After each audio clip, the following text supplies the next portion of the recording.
ಪಾತ್ರ ಏನಿರುತ್ತೆ ಅಂತ ಎಕ್ಸ್ಪೆಕ್ಟ್ ಮಾಡಿದ್ರೆ ಜೆಡಿಎಸ್ ಕಾರ್ಯಕರ್ತರು? ಅಣ್ಣ, ಇವತ್ತು ಬಹಳ ಮುಖ್ಯವಾಗಿ ಮಾನ್ಯ ಕುಮಾರಣ್ಣ ಅವರು ನಿನ್ನೆ ದಿನ ದೆಹಲಿಗೆ ನಾವೆಲ್ಲರೂ ಏನ್ ಬಂದಿದ್ದೇವೆ, ಕುಪೇಂದ್ರ ರೆಡ್ಡಿ ಅವರು ಕೂಡ ನಮ್ಮ ಜೊತೆನಲ್ಲಿ ಉಪಸ್ಥಿತರಿದ್ದರು. ಈ ಒಂದು ಸಂದರ್ಭದಲ್ಲಿ ಹೋಮ್ ಮಿನಿಸ್ಟರ್ ಆಗಿರ್ತಕ್ಕಂಥ ಅಮಿತ್ ಶಾ ಜಿ ಅವ್ರ ಜೊತೆ, ಅದೇ ರೀತಿ ನಡ್ಡಾಜಿ ಅವ್ರ ಜೊತೆ ಕೂತ್ಕೊಂಡು ಹಲವಾರು ವಿಚಾರಗಳ ಬಗ್ಗೆ ಇವತ್ತು ಚರ್ಚೆಯನ್ನೇನ್ ಮಾಡಿದ್ದಾರೆ. ನಮ್ಮ ಮುಂದೆ ಇರ್ತಕ್ಕಂಥ ಪ್ರಶ್ನೆ ಇಷ್ಟೇ, ಇವತ್ತು 28 ಲೋಕಸಭಾ ಕ್ಷೇತ್ರಗಳು ಕರ್ನಾಟಕ ರಾಜ್ಯದಲ್ಲಿ ಮುಂದೆ ಬರ್ತಕ್ಕಂಥ ಚುನಾವಣೆನಲ್ಲಿ ನಾವೇನು ಎದುರಿಸ್ತೇವೆ, ನಾವು ಇವತ್ತು ಇರ್ತಕ್ಕಂಥ ಕರ್ನಾಟಕ ರಾಜ್ಯದ ಜ್ವಾಲಂತ ಸಮಸ್ಯೆಗಳೇನಿದೆ, ರೈತರ ಪರವಾಗಿರ್ಬೋದು, ಯುವಕರ ಪರವಾಗಿರ್ಬೋದು, ಮಹಿಳೆಯರ ಪರವಾಗಿರ್ಬೋದು, ಪ್ರತಿಯೊಂದು ವರ್ಗಕ್ಕೂ ಕೂಡ ಮುಂದಿನ ದಿನಗಳಲ್ಲಿ ಒಂದು ಶಕ್ತಿ ತುಂಬಿಸ್ತಕ್ಕಂಥ ಒಂದು ನಿಟ್ಟಿನಲ್ಲಿ ಜನವೂ ಕೂಡ ಬಿಜೆಪಿ ಮತ್ತೆ ಜೆಡಿಎಸ್ಗೆ ಆಶೀರ್ವಾದ ಮಾಡ್ತಾರೆ. ಈ ಬಾರಿ 28 ಲೋಕಸಭಾ ಕ್ಷೇತ್ರದಲ್ಲಿ ನಮ್ಗೆ ಗೆಲುವು ಸಾಧಿಸ್ಲಿಕ್ಕೆ ಜನದ ಒಂದು ಆಶೀರ್ವಾದ ಪಡಿತಕ್ಕಂಥ ಒಂದು ನಿಟ್ಟಿನಲ್ಲಿ ಎರಡೂ ರಾಜ್ಯದ ನಾಯಕರುಗಳಿರ್ಬೋದು, ರಾಷ್ಟ್ರದ ನಾಯಕರುಗಳನ್ನ ವಿಶ್ವಾಸಕ್ಕೆ ತಗೊಂಡು ಹೋಗ್ತಕ್ಕಂಥ ಒಂದು ಕೆಲಸ ಈಗಾಗಲೇ ಏನು ಪ್ರಾರಂಭ ಆಗಿದೆ, ಇದನ್ನ ಮುಂದುವರಿಸ್ತೇವೆ ಅಂತಕ್ಕಂಥದ್ದನ್ನ ಹೇಳಲಿಕ್ಕೆ ಇಷ್ಟಪಡ್ತೇವೆ. ನೀವು ಕಂಟೆಸ್ಟ್ ಮಾಡ್ತಿರೋದು ಯಾಕಂದ್ರೆ ಪದೇ ಪದೇ ಒತ್ತಡಗಳು ಜಾಸ್ತಿ ಆಗ್ತಾ ಇದೆ, ಮತ್ತೆ ರಾಜಕಾರಣದಲ್ಲಿ ಇರಬೇಕು ನಿತೀಶ್ ಕುಮಾರಸ್ವಾಮಿ ಅನ್ನುವಂಥದ್ದು ಕೇಳಿ ಬರ್ತಾ ಇದೆ. ಇದಕ್ಕೆ ನಾನು ಒಬ್ಬ ಪಕ್ಷದ ಕಾರ್ಯಕರ್ತನಾಗಿ ನಾನು ಎಂದೂ ಕೂಡ ರಾಜಕಾರಣದಿಂದ ಹಿಂದೆ ಸರಿದಿಲ್ಲ, ಹಿಂದೆ ಸರಿತಕ್ಕಂಥ ಪ್ರಶ್ನೆ ಇಲ್ಲ. ಸತ್ಯ, ನಾನು ಬಹಳ ಚಿಕ್ಕ ವಯಸ್ಸಿನಲ್ಲೇ 2 ಸೋಲನ್ನ ಕಂಡಿದ್ದೇನೆ, ಇಲ್ಲ ಅಂತ ನಾನು ಹೇಳೋದಿಲ್ಲ. ಹಾಗಾಗಿ ನನ್ನಲ್ಲಿ ಇರ್ತಕ್ಕಂಥ ಒಂದು ಉತ್ಸಾಹಕತೆ ಏನು ಕಮ್ಮಿ ಆಗಿಲ್ಲ.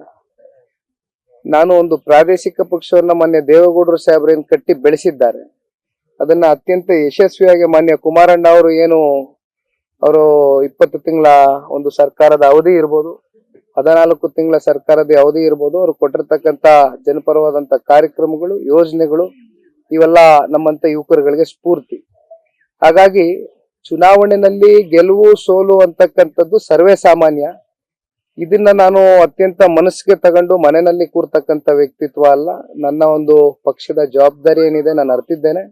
ಒಬ್ಬ ಕಾರ್ಯಕರ್ತನಾಗಿ ಇವತ್ತು ಈ ಪಕ್ಷವನ್ನ ತಳಹಂತದಿಂದ ಪ್ರತಿಯೊಬ್ಬ ಕಾರ್ಯಕರ್ತರು ಇವತ್ತೇನೋ ಪಕ್ಷದಲ್ಲಿ ದುಡಿತಕ್ಕಂಥವ್ರಿದ್ದಾರೆ, ಅವ್ರನ್ನ ಪ್ರತಿಯೊಬ್ಬರನ್ನು ಗುರುತಿಸಿ ಇವತ್ತು ಅವ್ರನ್ನ ಒಳ್ಳೆ ಸ್ಥಾನಮಾನದಲ್ಲಿ ಕೂರಿಸಿ ಮುಂದಿನ ದಿನಗಳಲ್ಲಿ ಪಕ್ಷದ ಒಂದು ಬಲವರ್ಧನೆಗೆ ಕೆಲಸ ಮಾಡತಕ್ಕಂತ ಒಂದು ಪ್ರಯತ್ನವನ್ನ ಈಗಾಗಲೇ ನಾನು ಪ್ರಾರಂಭ ಮಾಡಿದ್ದೀನಿ. ಅಲ್ಲ, ಈ ಎಲೆಕ್ಷನ್ ಅಲ್ಲಿ ಕಂಟೆಸ್ಟ್ ನೀವು ಮಾಡ್ತೀರಾ ಇಲ್ವಾ ಅನ್ನೋದು ಬಾರಿಯೂ ಪ್ರಶ್ನೆ ಎದುರಾಗ್ತಾ ಇದೆ. ಯಾರು ನನ್ನ ಮುಂದೆ ಆ ಪ್ರಶ್ನೆ ಇವತ್ತು ಅಪ್ರಸ್ತುತ ಸರ್.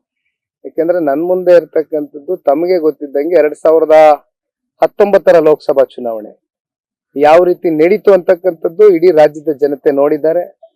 ನಾನು ಆ ಸಂದರ್ಭದಲ್ಲಿ ಪಕ್ಷದ ಕಾರ್ಯಕರ್ತರ ಒಂದು ಒತ್ತಡ ಹಾಗೂ ಎಲ್ಲ ನಮ್ಮ ಶಾಸಕರ ಒಂದು ಅಭಿಪ್ರಾಯದ ಮೇರೆಗೆ ಅವತ್ತು ನನ್ನನ್ನು ಅಭ್ಯರ್ಥಿಯಾಗಿ ಪಕ್ಷದಿಂದ ನನಗೆ ಟಿಕೆಟ್ ಕೊಟ್ಟು ಸ್ಪರ್ಧೆ ಮಾಡತಕ್ಕಂತ ಒಂದು ಅವಕಾಶ ಕೊಟ್ಟಿದ್ರು. ಆದ್ರೆ ಕೆಲವೊಂದಷ್ಟು ರಾಜಕೀಯ ಷಡ್ಯಂತ್ರಗಳಿಂದ ಅವತ್ತು ನಾನು ಬಲಿಯಾದೆ.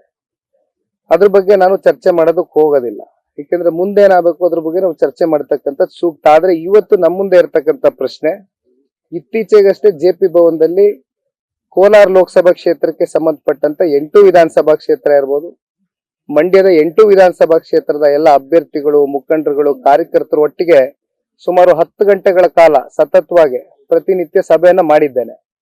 ಅವರಲ್ಲಿ ಇರ್ತಕ್ಕಂಥ ಕೆಲವೊಂದಷ್ಟು ಅಭಿಪ್ರಾಯಗಳನ್ನ ನಮಗೆ ತಿಳಿಸಿದ್ದಾರೆ. ಅದನ್ನ ಪಕ್ಷದ ವರಿಷ್ಠರು ಹಾಗೂ ಮಾನ್ಯ ಕುಮಾರಣ್ಣ ಅವರು ಇಲ್ಲೇ ಪಕ್ಕದಲ್ಲಿ ಕುಳಿತಿದ್ದಾರೆ, ಅವ್ರಿಗೂ ತಿಳಿಸಿದ್ದೇನೆ.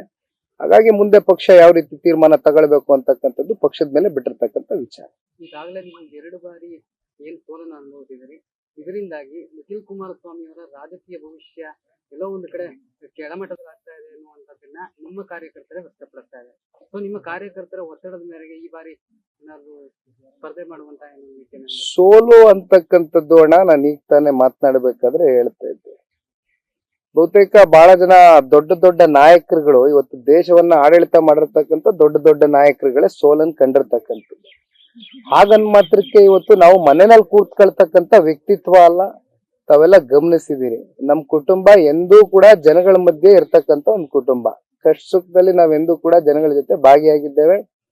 ಕಾರ್ಯಕರ್ತರಲ್ಲಿ ಇರ್ಬೋದು ಅಥವಾ ಪಕ್ಷಾತೀತವಾಗಿ ನಾನು ಹೇಳ್ತಕ್ಕಂಥದ್ದಾದ್ರೆ, ಇತ್ತೀಚೆಗೆ ನಡೆದಂತ ವಿಧಾನಸಭಾ ಚುನಾವಣೆಯ ನನ್ನ ಒಂದು ಸೋಲಿನ ಬಗ್ಗೆ ಬಹಳ ಜನ ವಿಷಾದವನ್ನು ವ್ಯಕ್ತಪಡಿಸಿದ್ದಾರೆ. ಹಾಗಾಗಿ ನಾನು ಇದನ್ನ ಬಹಳ ಮನಸ್ಸಿಗೆ ತಗೊಳ್ತಕ್ಕಂಥ ವಿಚಾರ ಅಲ್ಲ. ಇನ್ನು ವಯಸ್ಸು ಚಿಕ್ಕದಿದೆ, ಹುಮ್ಮಸ್ಸಿದೆ, ಒಳ್ಳೆ ಉದ್ದೇಶ ಇಟ್ಕೊಂಡಿದ್ದೇನೆ. ಯುವಕರ ಪರವಾಗಿ, ರಾಜ್ಯದ ರೈತರ ಪರವಾಗಿ ಹೋರಾಟ ಮಾಡ್ಬೇಕು ಅಂತಕ್ಕಂಥದ್ದು ನನ್ನ ಭಾವನೆ. ನಾನು ಹೋರಾಟ ಮುಂದುವರಿಸ್ತೇನೆ. Thank you. ನ್ಯೂಸ್ ಫಸ್ಟ್ ನಿರ್ಭೀತಿಯಿಂದ ನಿಮ್ಮ ಪರವಾಗಿ.